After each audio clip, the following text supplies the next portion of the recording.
Welcome students, ये BA first year and BEd first year English literature की class है।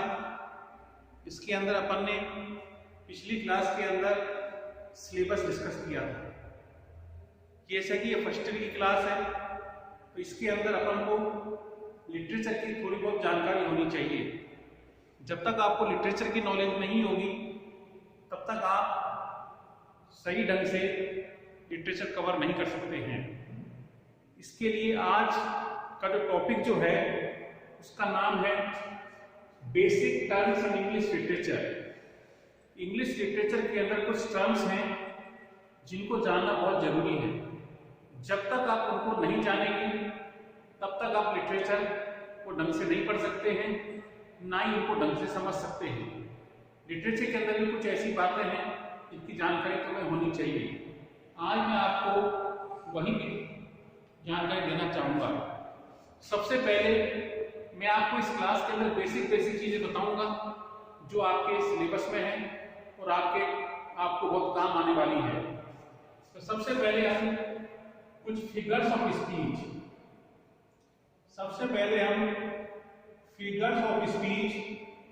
Discuss करेंगे। सबसे पहले समझो कि फिगर्स ऑफ स्पीच क्या होती है। फिगर्स ऑफ स्पीच का मतलब होता है लिटरेरी टर्म्स। कुछ साहित्यिक शब्द होते हैं जिनका यूज पोइट्री के अंदर किया जाता है। और ये लिटरेरी टर्म्स करते क्या हैं, ये फिगर्स ऑफ स्पीच क्या करते हैं, they give poem a beauty. Way poem को क्या देते हैं, ब्यूटी देते हैं। जिस तरह कपड़े पहनकर, अच्छे कपड़े पहनकर हम सुंदर दिख सकते हैं, मेकअप के द्वारा हम और सुंदर दिख सकते हैं, उसी तरह शब्दों के अंदर भी यदि फिगर्स ऑफ स्पीच का यूज किया जाए तो शब्द भी बड़े सुंदर नजर आते हैं। जैसे पहला और सिंपल जो है जिसकी हम बात करूंगा वो है राइम। राइम क्या होती है, सबसे पहले ये डिस्कस करेंगे अपन। राइम को यदि हिंदी में कहें तो ले कह सकते हैं, तुकबंदी कह सकते हैं। राइम का मतलब क्या है, when the sound of words match with another। इसका मतलब क्या हुआ, जब शब्दों की जो साउंड जो है एक दूसरे से मैच करे, जब शब्दों की साउंड जो है एक दूसरे से मैच करती है तो राइम का काम करती है। जैसे कोई शब्द है स्काई शब्द है, अब इसको मैच करता हुआ शब्द दे दिया स्काई फ्लाई, शब्द दे दिया ये मैच कर रहा है। जैसे रेन दे दिया और ये मैच कर रहा है वेन, जैसे वेन से मैच कर रहा है। तो जैसे सी और मैच कर रहा है डी। तो इस तरह की आपस में साउंड जब मैच करती हैं तो हम उसको क्या कहते हैं, राइम कहते हैं। और मोस्ट जो पोइट्री होती है, जो अच्छी पोइट्री होती है वो राइम में लिखी होती है। तो आपको राइम का मतलब छोटा सा शब्द राइम, ये आपके समझ में आ गया होगा। इसका मतलब क्या है, जब शब्दों की साउंड जो है एक दूसरे से मैच करती है तो क्या कहलाती है, वो राइम कहलाती है। साथ के साथ इसके नोट्स बनाते रहें आप, ताकि आपको कोई प्रॉब्लम हो तो नोट्स के द्वारा स्टडी करके आप उनको समझ सकते हैं। अब हम अगला शब्द चलते हैं, सिंपल शब्द था राइम। अब हम बात करेंगे सोनेट। राइम के बाद सीधे हम सोनेट पे आ रहे हैं। सोनेट इंपोर्टेंट है, इसको समझना जरूरी है। इसके ऊपर से क्वेश्चन भी आपके क्वेश्चन पेपर में आता है। तो सबसे पहले देखेंगे सोनेट क्या होता है, सोनेट किस तरह के होते हैं, ये सब बातें अपन समझेंगे। तो पहली चीज तो ये ध्यान रख लो, सोनेट क्या है, a poem of 14 lines. A poem of 14 lines, 14 line की जो पोएम होती है वो क्या कहलाती है, सोनेट कहलाती है। 14 लाइन की पोइम जो है वो क्या कहलाती है? सोनेट कहलाती है। अब सोनेट जो है इसको दो भागों में डिवाइड करते हैं। सोनेट को कितने भागों में डिवाइड करते हैं? एक होता है ऑक्टेव, एक होता है ऑक्टेव और दूसरा होता है सेस्टेट। ठीक है, ऑक्टेव और सेस्टेट। अब ऑक्टेव और सेस्टेट को समझने से पहले मैं सोनेट को भी दो डिवाइड में डिवाइड करूंगा। एक होते हैं पेट्रियार्कल सोनेट, पेट्रियार्कल सोनेट, और एक होते हैं इंग्लिश सोनेट। पेट्रियार्कल सोनेट और इंग्लिश सोनेट। तो इंग्लिश सोनेट को शेक्सपियरियन सोनेट भी कहते हैं। शेक्सपियरियन सोनेट भी अपन कहते हैं। तो सबसे पहले ऑक्टेव और सेस्टेट को बाद में बताएंगे। सबसे पहले हम समझेंगे पेट्रियार्कल सोनेट। पेट्रियार्कल सोनेट क्या होता है पहले ये देखेंगे अपन। तो Petrarchal sonnet, Petrarchal sonnet was given by Petrarch. तो पेट्रियार्क एक व्यक्ति हुआ था इटली के अंदर, उसी के नाम से पेट्रियार्कल सोनेट दिया गया। पेट्रियार्कल सोनेट जो होता है इसी की दो पार्ट होते हैं, जिसको पहला पार्ट जैसे मैंने लिखा है ऑक्टेव, दूसरा होता है सेस्टेट। ऑक्टेव एंड सेस्टेट, इसके दो पार्ट होते हैं, ऑक्टेव एंड सेस्टेट। ऑक्टेव क्या होता है? फर्स्ट 8 लाइन, फर्स्ट 8 लाइंस, पहली 8 लाइंस होती हैं वो क्या कहलाती हैं? ऑक्टेव कहलाती है। और सेस्टेट क्या होती है? द लास्ट 6 लाइंस, अंतिम 6 पंक्तियां जो होती हैं, लाइन जो होती हैं, वो अपनी सेस्टेट कहलाती हैं। अब इसका यूज किसने किया? पेट्रियार्कल सोनेट का यूज किया गया था मिल्टन के द्वारा। ये ध्यान रखना है, Petrarchal sonnet was used by Milton. इसको ध्यान रखना है। मिल्टन ने जो सोनेट जैसे उसकी पोइम है ऑन हिज ब्लाइंडनेस, अपने सिलेबस में है ऑन हिज ब्लाइंडनेस, इसके अंदर पोइट ने पेट्रियार्कल सोनेट का यूज किया है। अब ऑक्टेव में होता क्या है? ऑक्टेव के अंदर the poet puts an idea, puts an idea. Sonnet के अंदर जो ऑक्टेव पार्ट जो होता है उसके अंदर पोइट जो है एक आइडिया देता है। किसमें देता है? ऑक्टेव पार्ट के अंदर। तो जैसा कि मैंने बताया ऑक्टेव फर्स्ट 8 लाइंस होती हैं। तो सोनेट की पहली 8 लाइंस के अंदर पोइट जो है एक आइडिया देता है, और लास्ट 6 लाइंस के अंदर क्या होता है? The poet concludes his idea, concludes his idea। और लास्ट 6 लाइंस के अंदर यानी सेस्टेट पार्ट के अंदर पोइट जो है अपने आइडिया क्या करता है? डिस्कस करता है। तो ये तो हो गया ऑक्टेव पार्ट। ठीक है, ये क्या हो गया? Octave part. अब ऑक्टेव की राइम स्कीम अलग होती है, सेस्टेट की राइम स्कीम अलग होती है। तो सबसे पहले अपन देखेंगे ऑक्टेव की rhyme scheme, sorry Petrarchal sonnet की राइम स्कीम क्या होती है। पोइम की तरह बताऊंगा मैं आपको कैसे निकालते राइम स्कीम, ये भी निकालने सीखेंगे।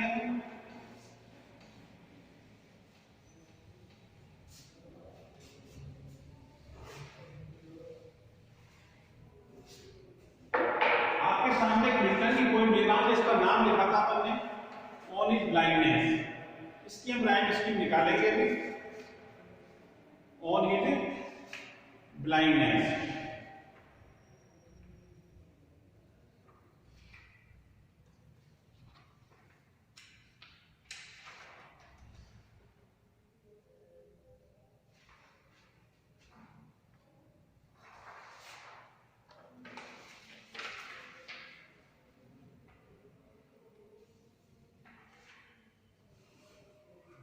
अब इसके मैं अंतिम शब्द लिख रहा हूं पोइम के। सोनेट जो है ये जॉन मिल्टन के द्वारा लिखा गया सोनेट है, जिसका नाम है ऑन हिज ब्लाइंडनेस। इस सोनेट के ऊपर राइम स्कीम निकालेंगे। राइम स्कीम बहुत जरूरी है।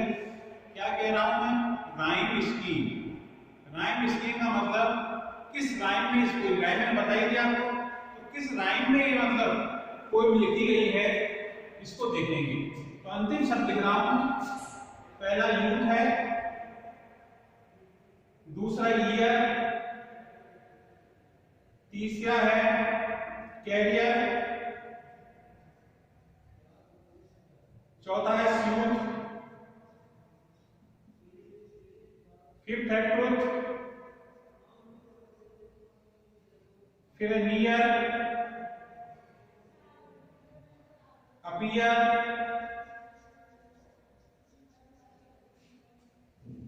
एंड्यूट,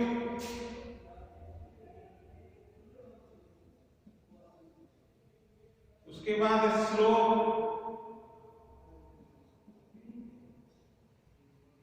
उसके बाद है इवन,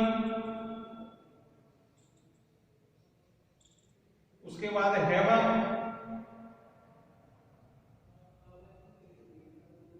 नहीं स्लो, इवन इवन के बाद हाई, इवन के बाद है हाई, फिर है हेवन, फिर है सो और आई। अपन 14 गिन लेते हैं इनको। 1 2 3 4 5 6 7 8 9 10 11 12 13 14। ये मैंने ओनली ब्लाइंडनेस ऑफ सोनेट जो है उसकी जो अंतिम शब्द जो है, अंतिम वर्ड जो है, उनको मैंने लिख लिया है। अब ध्यान क्या रखना है, कोई भी राइम स्कीम की शुरुआत जो है हम ए लेटर से करते हैं। किससे करते हैं? ए लेटर से। अब ये देखना है यूथ जो है किससे मिल रहा है? यूथ से मिल रहा है। अभी तो दूर जाके मिल रहा है, ये इससे मिल नहीं रहा, ये बी लिख देंगे। ये किससे मिल रहा है?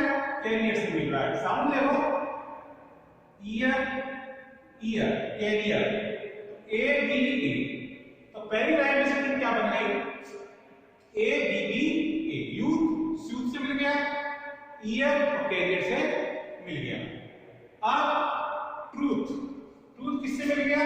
इससे मिल गया, फिर ए आ गया, नियर बी, अपीयर बी और एंड्यूट ए। तो इसकी राइम स्कीम क्या बनी? 4 ये ले लिए और 4 ये ले लिए। तो राइम स्कीम क्या बन गई? ऑक्टेव की। ऑक्टेव की राइम स्कीम क्या बनी? A B B A B B A. तो इसके ऑक्टेव की राइम स्कीम है। कौन सी सोनेट चल रहा है? ये पेट्रियार्कल सोनेट चल रहा है। ठीक है। अब हम स्लो तो कहीं है नहीं, तो सी पे आ गए। ठीक है। इवन नहीं मिल रहा, डी पे आ गए। हाई नहीं मिल रहा, ई पे आ गए। हेवन, इवन और हेवन डी आ गए। ठीक है।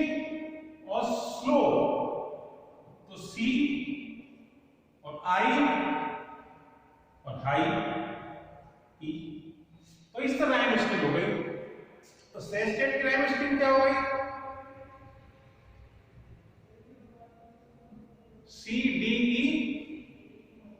ई और डी सी ई। इस राइम स्कीम के अंदर मिल्टन ने सोनेट लिखा है। कौन सा? ऑनेज ब्लाइंडनेस। और हम सोनेट पढ़ाएंगे, जरूर बता देंगे। अभी तक इतना आप समझ लो। तो मुझे लगता है पेट्रियार्क सोनेट समझ में आ गया होगा। पेट्रियार्क सोनेट जो होता है वो पेट्रियार्क नामक पोएट्री का कॉन्सेप्ट दिया था, उसी के द्वारा इसको इन्वेंट किया गया था, कॉइन किया गया था। और मिल्टन ने इसका यूज किया। इतनी बातों को ध्यान रखना है। तो ये ध्यान रखना है, पेट्रियार्क सोनेट के 2 पार्ट्स होते हैं। एक ऑक्टेव पार्ट होता है, दूसरा सेस्टेट पार्ट होता है। ऑक्टेव पार्ट के अंदर 8 लाइन का यूज करते हैं। फर्स्ट 8 लाइंस होती हैं। सेस्टेट पार्ट 2 होता है, इसके अंदर लास्ट 6 लाइंस को इंक्लूड किया जाता है। ये सब बातें मैंने आपको बता दी। अब हम पढ़ेंगे दूसरा प्रकार का सोनेट जिसे हम समझते हैं इंग्लिश सोनेट। अब हम पढ़ेंगे इंग्लिश सोनेट। जैसे कि मैंने बताया सोनेट 2 प्रकार के होते हैं। अब हम पढ़ेंगे इंग्लिश सोनेट। इंग्लिश सोनेट को शेक्सपियरियन सोनेट भी कहते हैं, ये ध्यान रखना है। इंग्लिश सोनेट को शेक्सपियरियन सोनेट भी कहते हैं, ठीक है। इंग्लिश सोनेट को क्या कहते हैं? शेक्सपियरियन सोनेट भी कहते हैं। अब इसकी एक पोएम हमारे सिलेबस के अंदर जिसका नाम है शैल आई कंपेयर विद। एक पोएम हमारे सिलेबस के अंदर शैल आई कंपेयर विद, ठीक है। तो हम इसके अंतिम शब्दों को लिखेंगे और आपको बताएंगे इसकी राइम स्कीम क्या होता है। पहला है डे, सेकंड है टेम्परेट, थर्ड है मे, फोर्थ है डेट, फिफ्थ है शाइन्स, चौथा है डिम, पांचवा है डिक्लाइंस, फिर है अनट्रिम्ड, फिर है फेड, उसके बाद है ऑयस्ट, उसके बाद है शेड, उसके बाद है ग्रोएस्ट, उसके बाद है सी, उसके बाद है डी। 14 लाइन लिखने को ऐड मिल गया। 1 2 3 4 5 6 7 8 9 10 11 12 13 14, ये 14 लाइन हो गई। अंतिम शब्द मैंने लिख दिए लास्ट वर्ड। कोई राइम स्कीम निकालेंगे, इस शेक्सपियरियन सोनेट में अंतर देखेंगे दोनों में, क्या अंतर आया राइम स्कीम में। इसको ए ले लिया, डे को टेम्परेट को बी ले लिया, इससे मैच नहीं कर रहा, डे बी से मैच कर रहा है, बी ले लिया। फिर है डेट और डेट बी मैच कर रहा है, शाइन्स मैच नहीं कर रहा, सी ले लिया, डिड मैच नहीं कर रहा, बी ले लिया, शाइन्स मैच कर रहा है डिक्लाइन से, तो सी ले लिया, डिड किससे मैच कर रहा है, ट्रिम से, क्या ले लिया, डी ले लिया। अब फेड इमेज नहीं कर रहा, ई ले लिया, ओएस्ट मैच नहीं कर रहा, एफ ले लिया, शेड किससे मैच कर रहा है, फेड से, और ग्रोएस्ट किससे कर रहा है, एफ से, और फिर ये जी और ये डी। तो ये इसकी राइम स्कीम अपन लिखेंगे अलग से। तो इसकी राइम स्कीम क्या हो गई, A B A B, A B A B, C D E F और जी जी। 14 गिन सकते हैं, 2 1 2 4 और 2 6 और 2 8 और 2 10 और 12 और 14। तो अपन देख सकते हैं कि मिल्टन की जो राइम पैट्रियार्कन सोनेट की राइम स्कीम थी वो शेक्सपियर की राइम स्कीम से मैच नहीं खाती है। तो शेक्सपियर के जितने भी सोनेट हैं तो आपको ध्यान रखना है वो इसी राइम स्कीम में लिखे हुए हैं। एग्जाम में प्रश्न आता है what is the rhyme scheme of Shakespearean sonnet.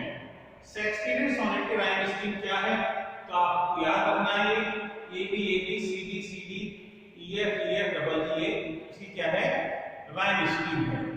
समझेगा। अब विशेषता क्या है शेक्सपियरियन सोनेट की,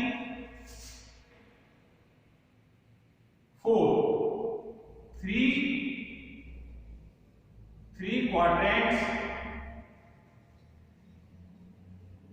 3 क्वार्टर्स और 1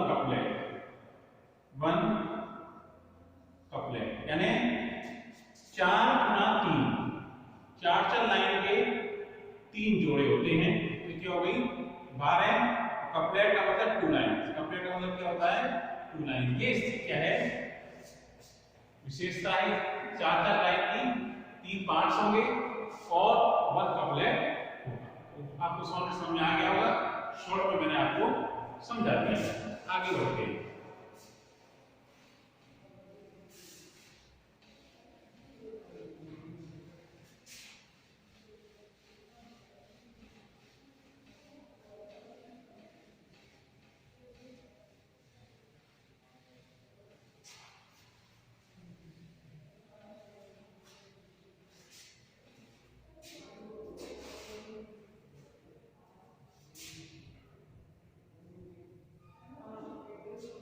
अब सोनेट पढ़ लिया, उसके बाद पढ़ेंगे हम सिमिली। सिमिली क्या होती है? A type of comparison, a type of comparison, a type of comparison with words like और एज। एक तरह की ऐसी कंपेरिजन की जाए जिसमें लाइक और एज जैसे शब्द जो हैं उनका यूज किया जाए। किस तरह कंपेरिजन की जाए जिसके अंदर लाइक और एज जैसे शब्द जो हैं उसका अपन क्या करें? यूज करें। ठीक है, तो ये बात क्या कहलाती है? कंपेरिजन कहलाती है, सिमिली कहलाती है। सिमिली एक तरह कंपेरिजन होती है। और जैसे अपन एक एग्जांपल लेते हैं सिमिली का, सिमिली का एग्जांपल ले रहे हैं, she works like a donkey. She works like a donkey, वो एक डोंकी की तरह काम करती है। तो ये क्या कंपैरिजन हो गई? या she has a heart like a stone, या उसका हार्ट क्या है? एकदम पत्थर जैसा है, उसका दिल क्या है? एकदम पत्थर जैसा है। She works like a donkey, इस तरह की जो कंपैरिजन होती है वो क्या कहलाती है?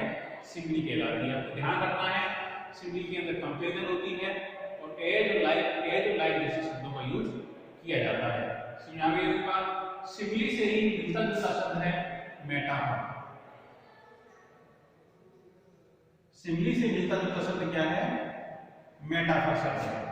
मेटाफर क्या होता है? ए डायरेक्ट कंपैरिजन, ए डायरेक्ट कंपेरिजन। ये एक तरह की सीधी कंपैरिजन होती है। एक तरह की सीधी जो तुलना करते हैं, किसी कंपेयर करते हैं, तो हम उसको मेटाफर कहते हैं। और एज और लाइक जो है नॉट यूज। ध्यान क्या रखना है? एज और लाइक इसमें क्या करते हैं? यूज नहीं करते हैं। समझ आई बात? एज और लाइक इसमें क्या होता है? यूज नहीं होता है। इतनी बात समझ आ गई? अब इसके विशेषता कैसे पहचानेंगे? जैसे she has a heart of stone, she has a heart of stone, उसका दिल एकदम पत्थर का है। She has a heart of stone, उसका दिल क्या है? एकदम पत्थर का है। तो क्या कहलाएगी? अपन मेटाफर उसको कह सकते हैं। ठीक है ना? तो मेटाफर क्या समझ आ गई बात? मेटाफर के अंदर एज और लाइक यूज नहीं होता है। जैसे एग्जांपल दे दिया मैंने, she has a heart of stone, उसका दिल पत्थर का। डायरेक्ट कंपैरिजन हो रही है इसके अंदर। ठीक है, तो एक चीज ध्यान रखना, डिसिमिलर थिंग्स की कंपैरिजन होगी तो डिसिमिलर थिंग्स के अंदर होगी। ये चीज को ध्यान रखना है। डिसिमिलर का मतलब अलग अलग चीजें हैं कि पत्थर एक ह्यूमन कंपैरिजन बिल्कुल अलग अलग कंपैरिजन चल रही है। तो इस तरीके कहलाती है मेटाफर कहलाती है। समझ आ गई बात?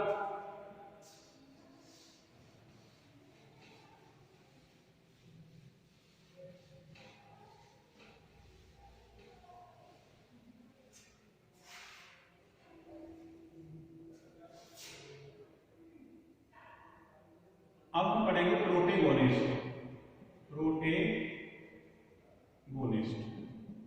और एक होता है एंटागोनिस्ट।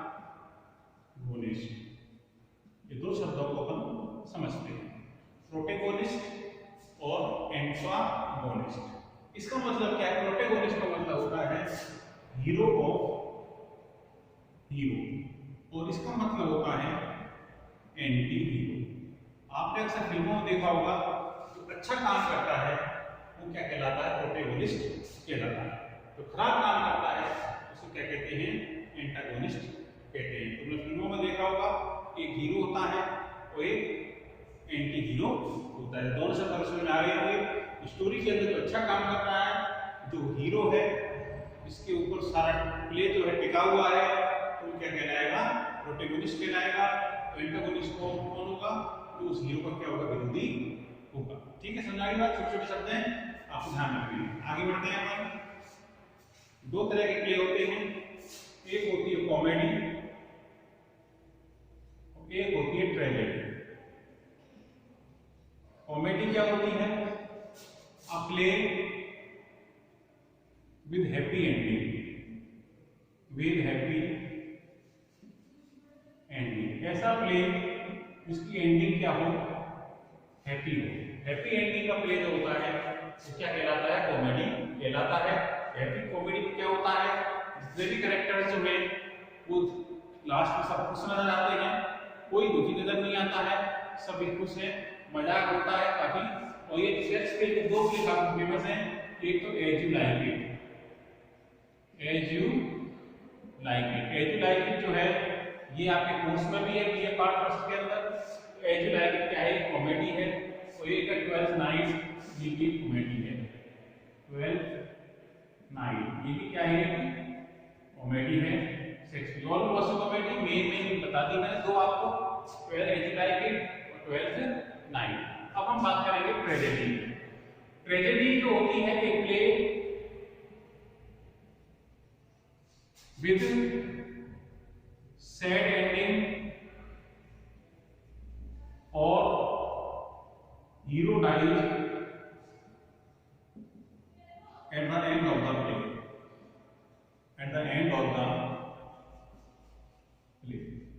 ट्रेजेडी क्या होती है? ऐसी प्ले जिसकी एंडिंग दुखद हो, सब दुखी हैं, और या ऐसा ही प्ले जिसका हीरो ही आखिर में मर जाता है, तो वो क्या बन जाती है? ट्रेजेडी। शेक्सपियर ने 4 ट्रेजेडी लिखी हैं, उनका नाम आपको जानना बहुत जरूरी, परीक्षा में पूछा जाता है कॉम्पिटिशन एग्जाम में। तो कौन कौन सी ट्रेजेडी है? एक है मैकबेथ, पहली है मैकबेथ, दूसरी है किंग लियर, नहीं दूसरी पे आ जाएगी ओथेलो, ओथेलो, तीसरी है किंग लियर